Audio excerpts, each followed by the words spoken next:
దీక్ష collections అండి. దియా దీక్ష collections లో ఈరోజు ఇంకోటి అండి, ఒక హాఫ్ సారీ ఫంక్షన్ కి ఇది స్టిచ్ చేయించాను మా పిల్లలకి.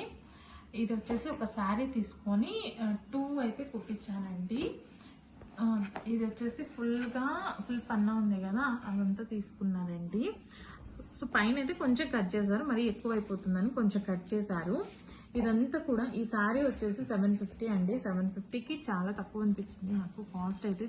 బ్యాక్ సైడ్ కూడా మీరు చూసారంటే చాలా నీట్గా ఉందండి, అంటే ఇట్లా పొగులుగా లేకుండా చాలా నీట్గా ఇచ్చారండి. తర్వాత ఇది నేను కుట్టించి కూడా 2 years అవుతుంది కాబట్టి అప్పటికి కొంచెం హైట్ తక్కువే ఉంటుంది కదా. బార్డర్ అనేది చాలా పెద్దది ఇచ్చారు, ఎక్కువ బార్డర్ ఉన్నా కూడా బాగుండదండి. అంటే ఇది మెయిన్గా కనిపించాలి, ఈ కాంబినేషన్ అనేది కనిపించాలన్నమాట. మరి హాఫ్ అయితే బాగుండదు కదా. సో అందుకని ఇక్కడ మా టైలర్ ఏం చేశారంటే ఇక్కడ హాఫ్కి మర్చేసి కొంచెం డిజైన్ అనేది మర్చేశారండి. అంటే ఫ్యూచర్లో కూడా మళ్ళీ యూజ్ చేసుకోవచ్చు కదా, అందుకనేసి మర్చేశారు. ఇంకా వచ్చేసి ఇక్కడ కూడా కొంచెము ఒక పట్టీ లాగా పెట్టారనమాట, మళ్ళీ యూజ్ చేసుకోవడానికి ఫ్యూచర్లో బాగుంటుంది అనేసి ఇలా పెట్టారు. ఇదండి పావడ. ఇంకోటి వచ్చేసి ఇక్కడ తాడు పెట్టారు, అంటే ఎలాస్టిక్. నేను మెయిన్గా ఎలాస్టిక్ చెప్తాను. ఇది వచ్చేసి ఎలాస్టిక్ కాకుండా, ఎందుకంటే హాఫ్ సారీగా ఉంటుంది కాబట్టి ఎలాస్టిక్ పెట్టకుండా దారం ఇచ్చారు. తర్వాత ఇంకోటి వచ్చేసి ఇట్లా బటన్ కూడా ఇచ్చారండి. దారం అనేది లూజ్ అయిపోతూ ఉంటుంది, పిల్లలు కట్టుకోలేరు కాబట్టి. దాంతోపాటు ఇలా బటన్ ఇవ్వడం వల్ల మనకి బాగుంటుందండి. తర్వాత ఇది ఇక్కడ వచ్చేసి ఒక జిప్ ఇచ్చారండి. జిప్ ఎందుకంటే ఇక్కడ గ్యాప్ ఉంటే బాగుండదు, అంతా కనిపిస్తూ ఉంటుంది. వాళ్ళు చిన్నపిల్లలు కదా, హ్యాండిల్ చేయలేరు, అదంతా కూడా తెలియదు వాళ్ళకి. అందుకని ఇది ఖచ్చితంగా ఇక్కడ జిప్ అనేది పెట్టిస్తానండి అన్ని డ్రెస్సెస్కి నేను మ్యాక్సిమమ్. ఇదండి. ఇంకా వచ్చేసి బ్లౌజ్కి పైన కూడా క్లాత్ ఉంటుంది కదా, దాంతో బ్లౌజ్ కుట్టిపించేసానండి. ఎందుకంటే నేను ఆపోజిట్గా బయట వేయాలనుకున్నాను, అందుకనేసి బ్లౌజ్ కూడా ఇదే క్లాత్తో అయిపోయిందండి. ఇది బ్లౌజ్, ఇది ఎల్బో హ్యాండ్స్ వస్తుంది. తర్వాత చిన్న పఫ్ స్లీవ్స్ అండి, ఓన్లీ అంటే పైన మాత్రమే వస్తుంది, నార్మల్ స్లీవ్ లాగే ఉంటుంది. ఇది జస్ట్ అడ్జస్ట్మెంట్కి ఇక్కడ ఒక తాడు లాగా ఇచ్చారు అంతే. ఇది వచ్చేసి పావడా జాకెట్.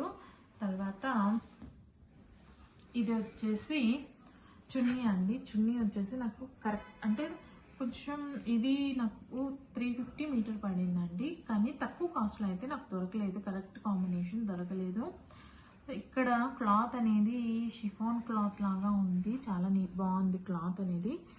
ఇది చిన్న ఎంబ్రాయిడరీ ఫ్లవర్స్ కూడా ఇచ్చారు కదా, సో అందుకని ఇది కొంచెం కాస్ట్లీనే, కాకపోతే నాకు దొరకలేదు. ఇంకోటి ఏంటంటే నేను ఇది ఎప్పుడైనా యూజ్ చేసుకోవచ్చు కదా, పింక్ కాంబినేషన్ అనేది కామన్గా అన్ని డ్రెస్సెస్కి ఉంటుంది. సో అందుకని నేను వేరే డ్రెస్సెస్ కూడా యూజ్ చేసుకోవచ్చు కదా అని చెప్పేసి ఇంకా తీసేసుకున్నానండి. ఇది నేనైతే ఒక 1.5 మీటర్ తీసుకున్నాను. మామూలుగా 1 మీటర్ కూడా సరిపోయేది అప్పుడైతే, కాకపోతే ఇంకా తర్వాత మనం యూజ్ చేసుకోలేము కదా, ఒకసారి కట్ చేసిన తర్వాత ఒక హాఫ్ మీటర్ దగ్గర ఎందుకు అనేసి నేను 1.5 మీటర్ తీసుకున్నాను ఇది. ఇంకోటి ఏంటంటే నేను అనుకున్నది ఏంటి, హాఫ్ సారీనే కదా, హాఫ్ సారీకి అయితే ఒక సర్కిల్ లాగా మనకు ఉంటుంది. సో అది కొంచెం ఇలా ఫ్రిల్స్ లాగా పెట్టి కూడా మనం యూజ్ చేసుకోవచ్చు కదా, అందుకనేసి 1.5 మీటర్ తీసుకున్నామంటే ఇది మేము 1.5 మీటర్ తీసుకుంటే నేను ఏదైనా సరే ఇలా ఉంటుంది కదా, ఫుల్ పన్నా ఉంటుంది కదా, దాన్ని హాఫ్ కట్ చేస్తానండి. హాఫ్ కట్ చేసి ఇద్దరికి యూజ్ చేస్తాను.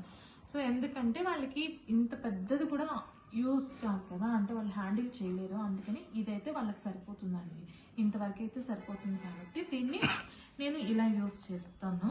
సో ఈ ఫొటోస్ కూడా నేను మీకు యాడ్ చేశాను, తమ్నైల్ కూడా ఆల్రెడీ చూసే ఉంటారు కదా. సో ఇది తర్వాత నేను కృష్ణాష్టమి కూడా గోపిక వేషం వేసి ఇదంతా చేశానండి, అంటే చాలాసార్లు యూజ్ చేశాను. ఇది నేను ఏది కూడా ఒకసారితో అయితే పెట్టానండి, నేను కుట్టించేవన్నీ కూడా నేను చాలాసార్లు యూజ్ చేస్తాను స్కూల్కి, అలానే మా పిల్లలు కూడా బాగానే వేసుకుంటారండి. ఎందుకంటే ఇలా మనం కుట్టించామంటే వాళ్ళకి గుచ్చుకోకుండా ఉంటుందండి, మెయిన్ రీజన్ అదే అనమాట. నాకు ఫస్ట్ నుంచి ఇదే అలవాటు కాబట్టి వాళ్ళు ఏ డ్రెస్ అయినా వేసుకుంటారు, నాకు అదొక ఇదండి. కాబట్టి ఎప్పుడైనా సరే నేను వేస్తూనే ఉంటాను, ఫెస్టివల్స్కి వాటికి అంతా కూడా యూజ్ చేస్తూనే ఉంటాను. నేనైతే ఒక్కటి కూడా ఇంతవరకు నేను ఒక్కసారి కుట్టించిన తర్వాత ఇది వేసుకోలేదు అనేది ఏం లేదండి. నేను పెట్టే కాస్ట్కి ఖచ్చితంగా నేనైతే చాలా సార్లు వేస్తాను. అలానే ఇవి వేసిన తర్వాత కూడా నాకు చాలా మంది అయితే బాగుందనే చెప్తారండి. అంటే సింపుల్గానే ఉన్నాయి నా అన్నీ కూడా. సో దానికి తగ్గట్టు మేబీ వాళ్ళకి ఎందుకు నచ్చుతుందో నాకు తెలియదు. నేను వేసినప్పుడల్లా కూడా చాలా మంది అయితే బాగుంది అనే చెప్తారండి. సో మీకు కూడా ఈ వీడియోస్ ఏమన్నా యూజ్ అవుతున్నాయి అంటే ఇంకా నేను వేరే కూడా చాలా వరకు కుట్టించానండి. ఎక్కడ తీసుకున్నాను, ఎంత తీసుకుంటున్నాను, క్లాత్ అదంతా కూడా మీకు చెప్తాను. సో అదంతా మీకు ఏదన్నా యూస్ఫుల్గా ఉంది అంటే ఈ ఛానల్కి సబ్స్క్రైబ్ చేసుకోండి. ఓకేనా. ఇంకా నేను ఈ స్టిచ్చింగ్ ఛార్జెస్ చెప్పలేదు కదా. ఇది మేము ఉండేదైతే తిరుపతిలో అండి. నేను ఆల్మోస్ట్ ఉండేది బెంగళూరులో, బట్ నేను ఆల్మోస్ట్ అన్ని షాపింగ్ అంతా కూడా తిరుపతిలోనే తీసుకుంటాను. ఇవంతా కూడా తిరుపతిలోనే తీసుకున్నానండి. సో తిరుపతిలో నాకు స్టిచ్చింగ్ ఛార్జెస్ అయితే దీనికి నేను 600 ఇచ్చాను. బట్ స్టిచ్చింగ్ ఛార్జెస్ ఒక్కొక్క దగ్గర ఒక్కొక్క కాస్ట్ ఉందండి. తిరుపతిలోనే 1500 అడిగే వాళ్ళు ఉన్నారు, 1000 రూపీస్ అడిగే వాళ్ళు కూడా ఉన్నారు. బట్ నేను తక్కువగానే వెళ్తాను. ఒక 2-3 దగ్గర అడిగేసి ఎక్కడ తక్కువ అయితే అక్కడే ఇస్తానండి. నేను ఎక్కువైతే ఇవ్వను. ఇంకా కొన్ని ఊర్లలో తక్కువకు ఉన్నాయి, కొన్ని ఊర్లలో ఎక్కువ కూడా ఉన్నాయి. సో దాన్ని బట్టి స్టిచ్చింగ్ ఛార్జెస్ని బట్టి కూడా మారుతుంది. సో ఇది నేను పెట్టే కాస్ట్కి అయితే నాకు ఓకే అనిపించిందండి. సో మీకు ఎవరికైనా ఇది నచ్చింది అంటే లైక్ చేసుకోండి, సబ్స్క్రైబ్ చేసుకోండి. ఓకేనా. Thank you.